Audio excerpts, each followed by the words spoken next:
할렐루야. 우리 소리 조금만 더 키워줘 보셔요. 우리 칠여신도 너무 애쓰셨는데 다시 한번 박수 해주셔요.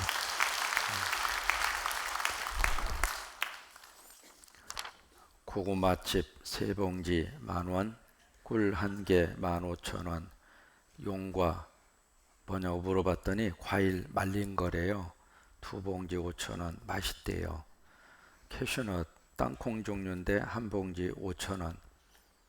이게 뭐냐면 우리 베트남에서 오신 우리 신학생들이 학비도 내야 되고 먹고 살아야 되고 그걸 외부에서 다 후원 받아가지고 하는 게 한계가 있잖아요. 그래서 본인들이 이런 것들을 손수 다 이렇게 만들어서 팔아가지고 생활도 하고 학비도 하고 먹고 살기도 하고 그런다고 그래서 그냥 준비한 거 다 가지고 오라고 그랬어요. 제가 그래서 이거 다 안 팔리면 내가 다 사야 돼요.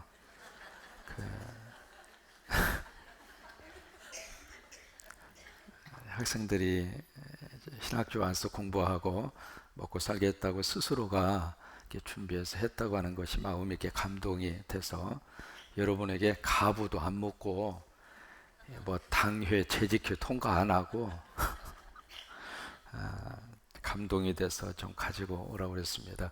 이 새벽에 여러분들 혹시 이제 돈 안 가지고 왔으면은 외상으로 가지고 가셔서 왜냐면 우리 친구들이 이제 오늘도 오지만은 내일도 새벽기도 오라고 그랬습니다.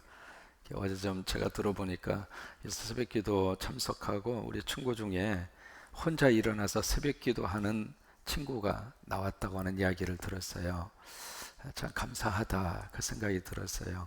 한국에 와서 우리 한국교회 새벽 영성 하나만 제대로 가지고 가면 우리 친구들 베트남 지역을 바꿀 수 있어요. 또 하나님이 저들을 들어 쓰시게 될 거고 그렇게 하시고 오늘 외상으로 가지고 가셨다가 내일 외상값 갚으셔야 돼요. 아니면 베트남으로 붙여줘야 되는데 또 이제 송금료가 더 들어가니까 고구마칩 세 봉지 10,000원, 꿀 한 개 15,000원, 용과 두 봉지 5,000원, 캐슈넛 한 봉지 5,000원. 자, 베트남 친구들 다시 한번 박수 한번 해주시고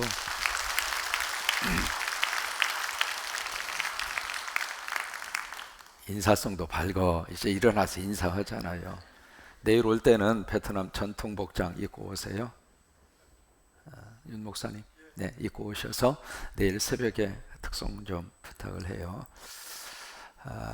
리차드 바커라는 사람의 우화 중에 갈매기의 꿈이라고 하는 작은 책이 있습니다. 거기에 주인공으로 나오는 갈매기 이름이 조나단이라고 하는 갈매기가 있어요. 그 이제 다른 갈매기들은 부둣가에서 어부들이 던져주는 것을 생선을 먹고 거기서 만족하고 그냥 여기가 좋사오니 참 편하다. 던져주는 거 먹기만 하면 되니까 그래서 거기에 부두에 써져 있는 편말이 주는 대로 먹자 해서 거기 이제 다른 모든 갈매기들은 이제 그런 모습으로 만족하면서 그렇게 하루하루를 살고 있는데 그 갈매기 중에 유독 그 조나단이라고 하는 갈매기는 생각이 달랐어요. 우리에게 날개가 있을 때는 뭔가 날아가라고 주신 것 같은데 우리 삶이 이것으로 만족하고 끝날 만한 삶이 아닐 터인데 라고 하는 심각한 자기 존재에 대한 질문을 하게 돼요. 그러면서 이제 뭔가 나는 연습을 하고 올라가는 연습을 하고 그러다 옆에 있는 친구들이 야야야 꿈에도 생각하지 마. 그냥 얘 던져주는 거 그냥 먹고 그냥 편하게 살아. 아니야. 결코 나는 이런 존재로 태어난 존재가 아닌 것 같아. 이제 그러면서 이 조나단이 끊임없이 하늘을 향하여 높이 올라가는 그리고 날아가는 연습을 해요. 근데 그럴 때마다 참 좌절하기도 하고 실패하기도 하고 상처를 받기도 하고 그래도 조나단이 결코 포기하지 않고 또 올라가고 또 나는 연습을 하고 다른 모든 친구들은 조나단을 향하여 끊임없이 비난을 해요. 무슨 인생을 그렇게 특출나게 살려고 하느냐고. 그러나 이 조나단에게 있어서는 뭔가 꿈이 있었습니다. 무슨 꿈이 있는가? 가장 높이 나는 갈매기가 가장 멀리 본다. 그게 이제 갈매기의 꿈이었어요. 높이 올라가는 갈매기는 멀리 보고 그리고 더 멀리 보게 될 것이다. 그것이 이제 조나단이라고 하는 이 갈매기의 비전이에요. 꿈이에요. 그 꿈을 놓치지 않고 조나단이 계속 연습하고 또 다시 도전하고 또 다시 도전하고, 결국 조나단은 다른 갈매기들이 꿈꿀 수 없는 곳까지 올라갔죠. 그래서 더 높이 올라가서 결국 조나단은 멀리까지 보게 되는, 그것이 이제 유명한 리처드 바크라고 하는 사람의 갈매기의 꿈이라고 하는 책의 내용입니다. 우리가 계시록을 통해서 하나님은 우리를 높여주기를 원하세요. 우리는 자꾸 땅의 것만 생각하고 땅의 현실 속에서 묻혀서 살아가는 것이 우리들의 실질적인 인생의 여건이에요. 근데 우리 삶이 그냥 먹고 사는 것에 얽매여서 그냥 오늘 무엇을 먹을까, 무엇을 마실까, 그것이 인생의 전부 다일까? 그런 삶을 살기 위해서 하나님이 우리를 이 세상에 보내셨을까? 그건 아니라고 하는 거예요. 그 세계를 뛰어넘어서 뭔가 하나님이 허락하시는 영적 세계가 있고, 하나님이 허락하시는 영적 세계가 있고, 영적 세계가 있고, 하나님께서 우리 인생을 업그레이드 시켜 주기를 원하시는데, 바로 이 계시적인 이 계시록의 말씀은 다시 한번 우리 생각의 방향을 확 하고 바꿔주시는 거예요. 아, 우리가 이 세계만 있는 게 아니구나. 현재 지금 급급한, 지금 당장 해결해야 할 그런 문제들 속에서만 우리 인생이 이 속에서 막 그냥 갈등하고 고민하고 아파하다가 우리 인생이 끝날 만한 인생은 아니구나. 그것을 다시 한번 이 계시의 말씀을 통해서 우리 머릿속에 다시 떠오를 수 있는 축복이 있을 수 있게 되기를 바라고, 이번 새벽에도 총진구를 통해서 조나단 갈매기처럼 올라갔으면 좋겠어요. 올라갔으면 좋겠어요. 생각도 높이 올라가시고, 인생의 가치관도 높이 올라가시고, 그리고 삶에 대해서 이렇게 들여다보는 시각도 높이 올라가시기를 바라고, 말씀드렸잖아요. 비행기 타고 올라가서 보면 세상적인 것 아무것도 아니라고.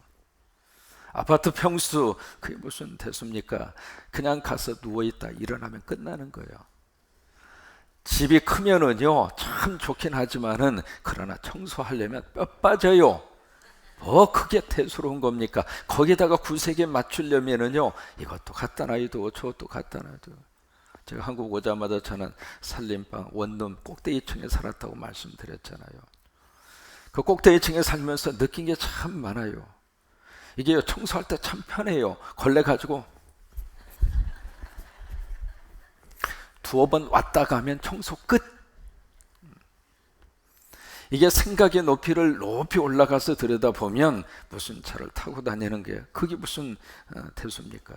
좋은 차 나쁜 차 그게 뭐가 문제 있어요? 시동 걸어서 부릉부릉부릉 엔진 가동되고 굴러가면 차요. 그러니까 이게 계시의 말씀을 통해서 하나님이 우리 인생을 다시 한번 높여 주셔서 입장, 거기에서 세상을 보고 나를 보고 그리고 미래를 들여다보는 축복이 함께 할 수 있게 되기를 주의 이름으로 축원합니다. 4장부터 하늘문이 열려집니다. 5장으로 가서는 하나님 오른손에 있는 거기에 인봉이 되어진 7개의 도장으로 찍혀져 있는 거기에 두루마기를 어린 양 예수 그리스도가 그것을 받습니다. 받는 순간에 거기에 내 생물과 그리고 24장로가 벌떡 일어나서 거기에 경배하고 찬양이 울려 퍼집니다. 그러자 그 보좌와 그리고 내 생물과 24장로를 둘러싸고 있는 천천만만 수없이 많은 천상의 천군과 천사들이 그 다음 찬양을 이어받습니다.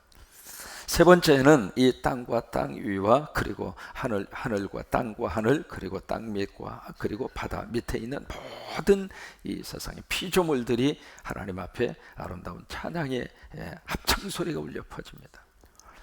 여러분, 우리가 천국을 머릿속에 상상할 때 가장 근사한 유사한 천국의 역사의 능력이 무엇으로 나타나느냐면 찬양으로 나타납니다.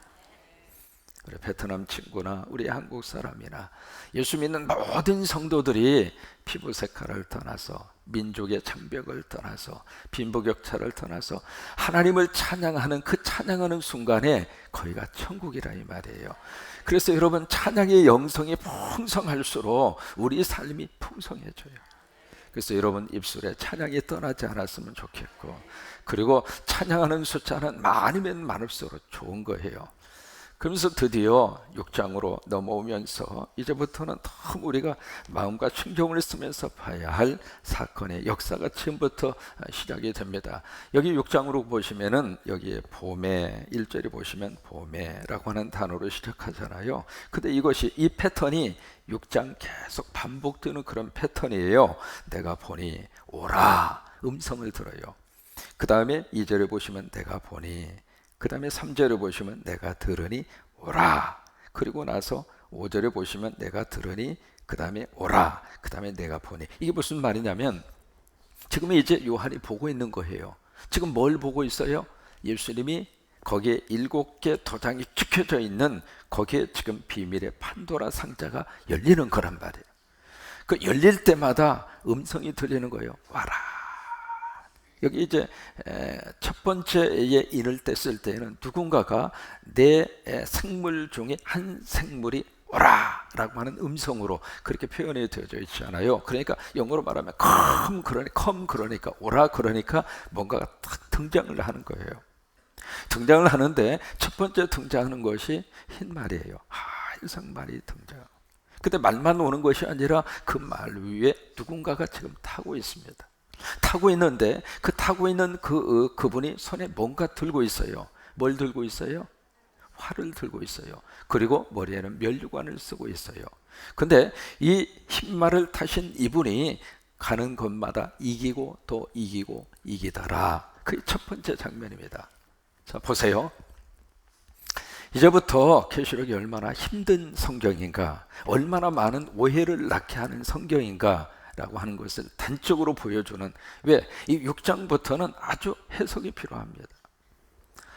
여기에 흰말 탄 분이 바로 누구일까? 흰말을 타고 있는 탄자, 성경은 그렇게 되어 있잖아요. 지금 흰말을 타고 있는 탄자, 바로 그 존재가 무엇일까?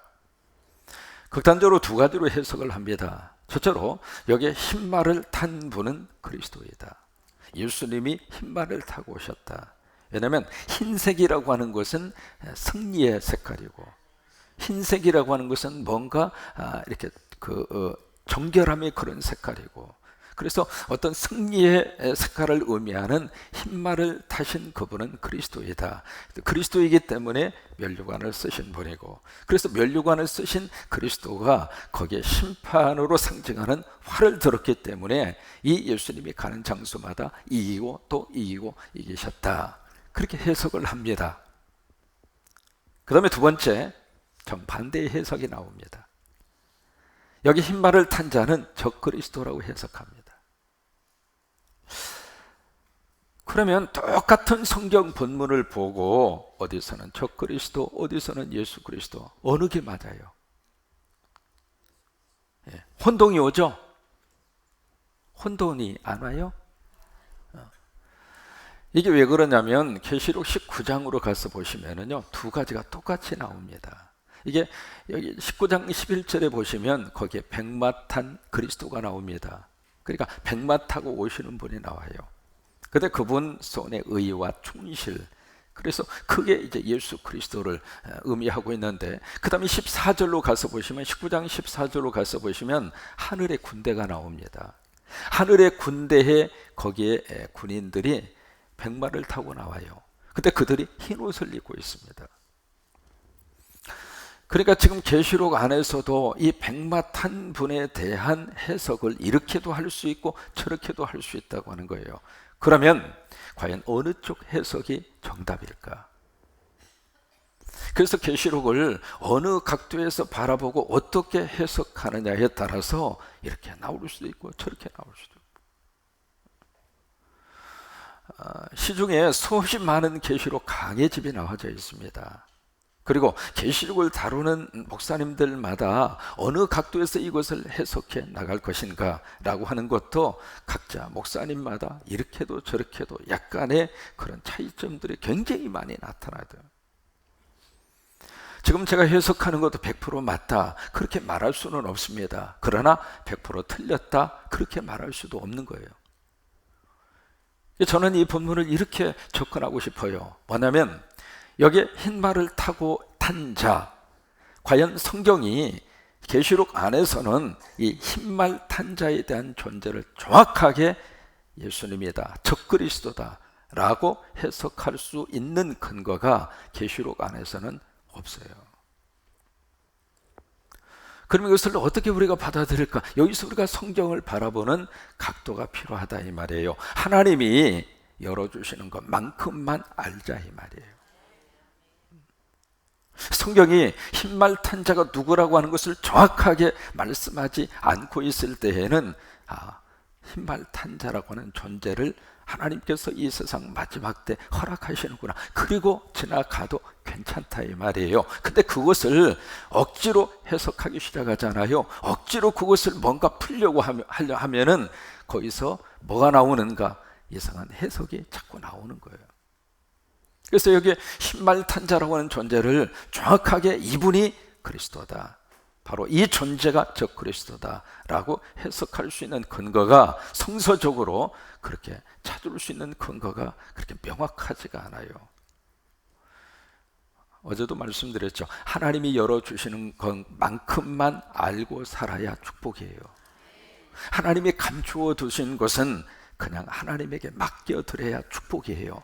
그것을 그러니까 그걸 해석하려고 하는 사람의 입장에서 이렇게도 저렇게도, 왜? 자기가 아는 것만큼만 보이는 거예요. 목사도 이 성경을 가지고 해석을 할 때, 설교를 작성을 할 때 내가 아는 것만큼만 설교를 할 수밖에 없는 거예요. 모르면 모르는 거예요.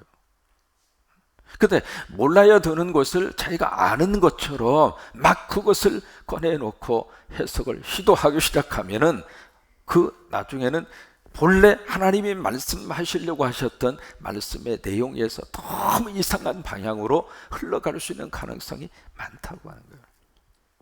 다만 우리는 여기서 이 흰말 탄 자는 어떻게 우리가 볼 수 있는가? 정복자입니다.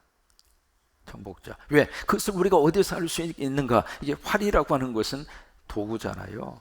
그래서 그 심판의 도구를 가지고 정복해 가는 어떤 존재로 우리가 인식을 해도 이 6장 1절 이하의 말씀을 해석하는데 큰 무리가 없다, 바로 그 말이에요. 그러면서 여기에 이제 보시면 계속 이기고 또 이겨나가요.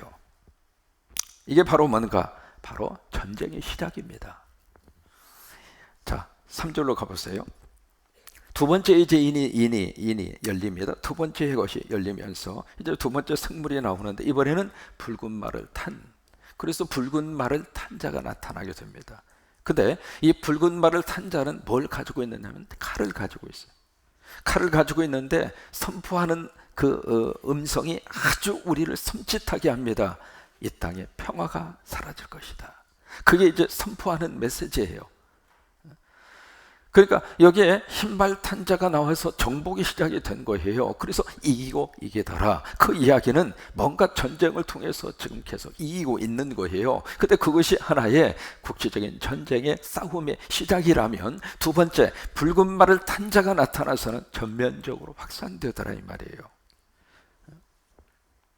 그래서 여기에 평화가 제하여, 4절에 보시면은 탄 자가 허락을 받아서 땅에서 뭘 제해 버려요? 화평을 평화를 깨고 있는 거예요. 평화를 깨버리면서 서로 죽이게 하고 서로 간에 전쟁과 전쟁이 일어나서 너 죽고 나 죽고. 여러분, 지금 이것이 지금 우리나라가 가장 두려운 거 아니겠습니까? 북한에서 지금 무슨 장난을 할지 우리는 모르는 그런 상태 속에서 하루하루를 지내고 있잖아요. 말 그대로 하나님이 보호해 주셔야 돼요. 오늘 하루 하나님 무사하게 지내주게 해주신 것은 대한민국 사람들에 있어서는 너무 감사한 하루하루가 지금 되었어요. 내일 일을 모르고 살고 있는 급박한 그런 하나의 위기의 상황 속에서 우리나라가 지금 살고 있는데, 그러니까 지금 그런 것처럼 막 이렇게 전면적으로 확산시키려고 하는, 과거의 전쟁은 국지전으로 끝났지만은 지금은 어느 한 장소에서 붙으면 세계 전쟁으로 확산될 가능성이 엄청나게 많아요. 왜요? 우리나라 남북한 전쟁으로 안 끝나잖아요.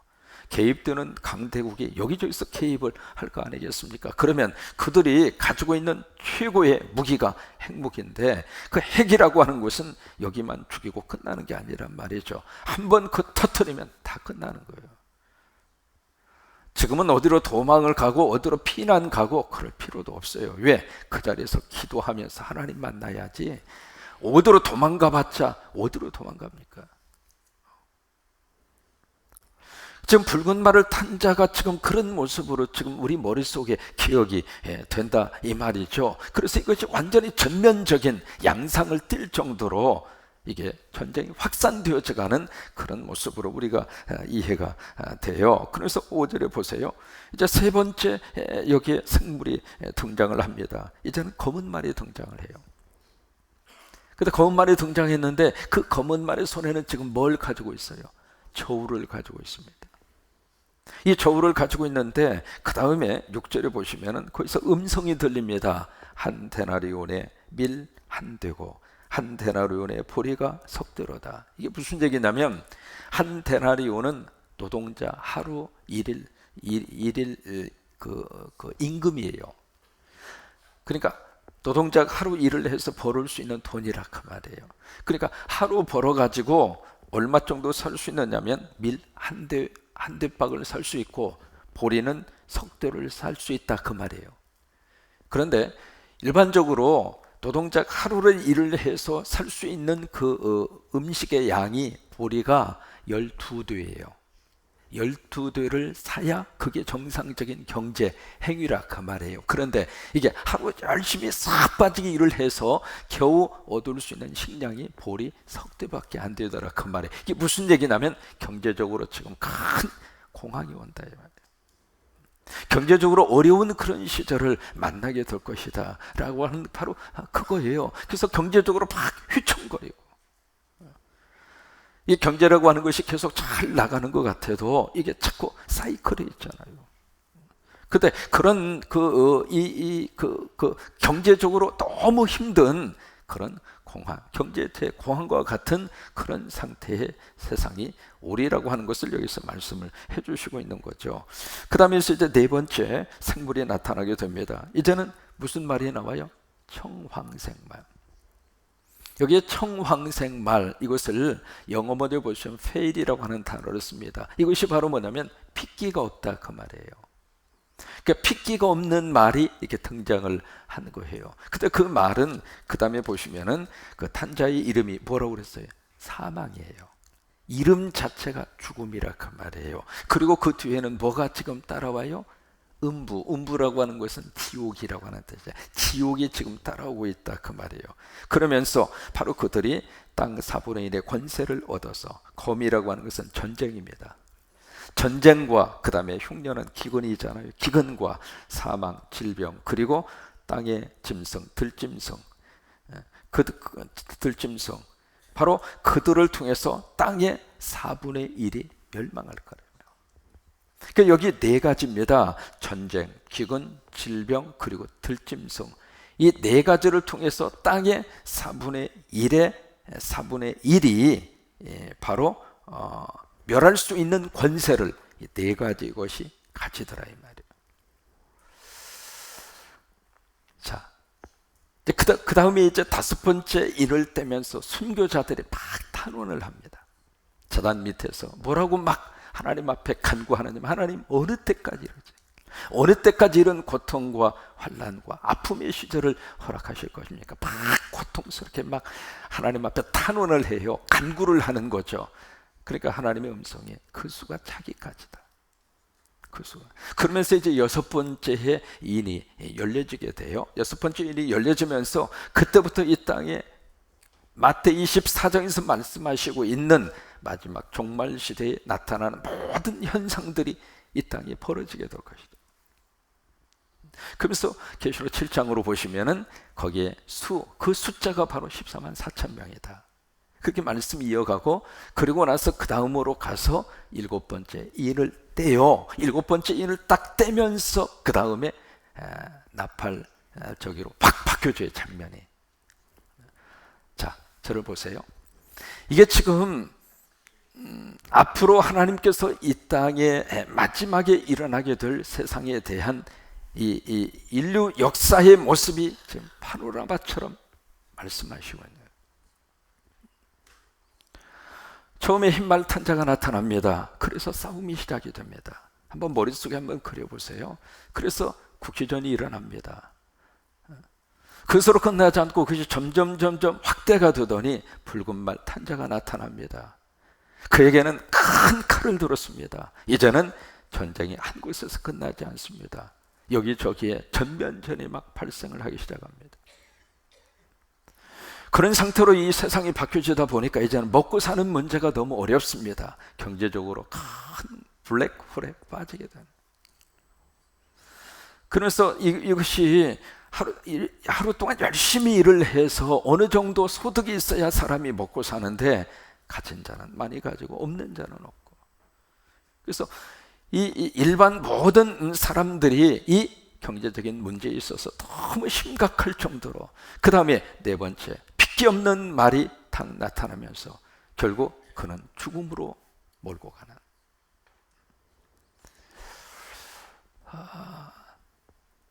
이런 속에서 이제 세상의 역사가 흘러가게 될 것이다 라고 하는 것인데, 여기서 참 한 가지 하나님께서 허락하시는 말씀의 은혜가 있습니다. 6절에 보시면, 6절 끝부분에 보시면 감람류와 포도주는 해치지 말라, 그 말씀이 있어요. 여러분, 이 감람류라고 하는 것은 성령을 의미합니다. 성령의 기름 그렇잖아요. 그 올리브 오일이라고 하는 것은 성령님을 의미하고, 그 다음에 여기 포도주라고 하는 것은 예수 그리스도의 진리를 말합니다. 상징적으로 우리가 풀이를 해석을 해볼 때, 자 보세요. 이런 환난과 역경 속에서 하나님은 성령의 거룩한 역사와 예수 그리스도의 진리의 말씀만은 하나님의 거룩한 역사와 능력으로 해치지 못하도록 하나님이 그렇게 역사를 하시고 하나님이 그렇게 함께 하시겠다, 그 말이에요. 이것이 마지막 시대를 사는 우리들에게 있어서는 너무 귀한 하나님의 약속입니다. 그래서 마지막 때가 되면 될수록 말세에 하나님이 성령을 부어주기를 원하셔요. 내가 말세에 남종과 여종에게 성령을 부어주리니, 성령을 부어주리니, 성령을 부어주리니. 그래요, 성령의 역사가 없이는 계속 믿음의 길을 지속한다는 것이 쉽지가 않아요. 그래서 마지막 성도일수록 더 하나님 앞에서 하나님 성령으로 충만하게 하옵소서.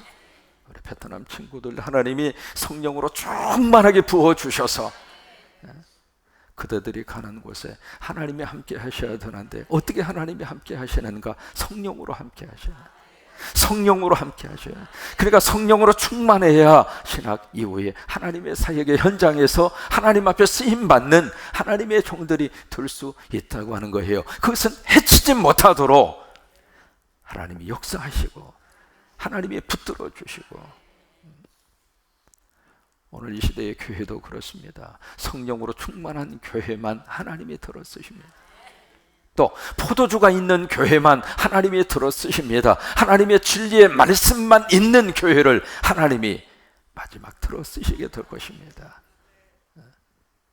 또 하나 감사한 것은 그 하나님, 그분이 신실하신 그 하나님이 우리와 동행하시고 우리를 마지막까지 붙들어 주셔서 결국에 가서는 믿음의 승리의 그 자리에 이르기까지 하나님께서 우리를 도와주시고 역사하시고 인도하시게 될 줄로 믿습니다.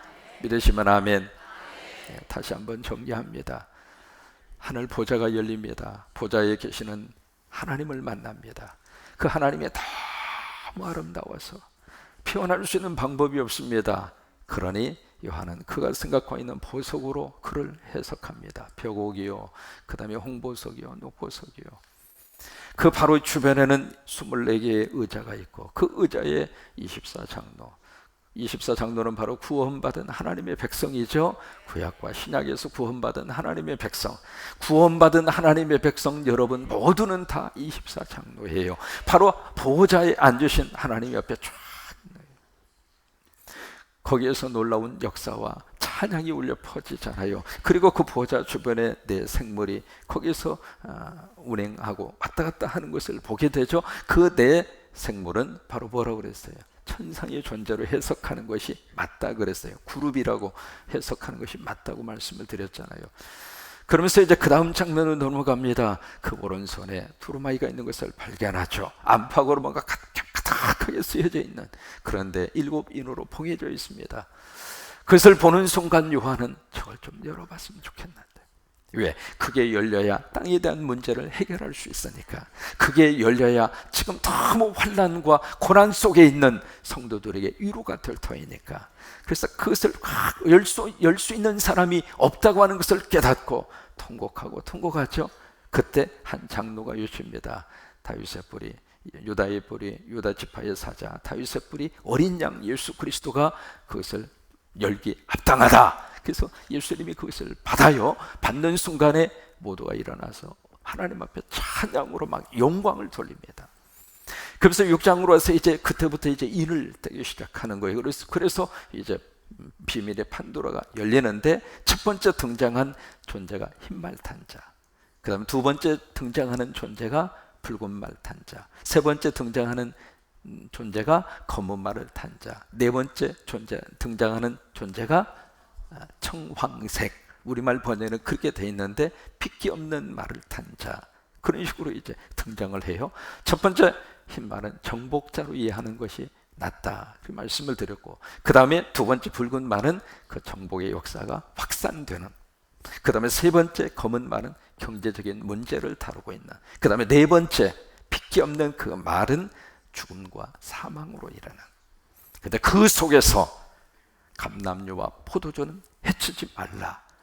신실하신 하나님이 우리 안에 성령님을 부어주셔서, 신실하신 하나님이 예수 그리스도의 진리를 우리에게 주셔서 그 하나님 의지하고 오늘도 믿음으로 조나단처럼 영성의 세계로 하늘을 향하여 올라가는 거룩한 축복이 함께할 수 있게 되기를 주의 이름으로 축원합니다.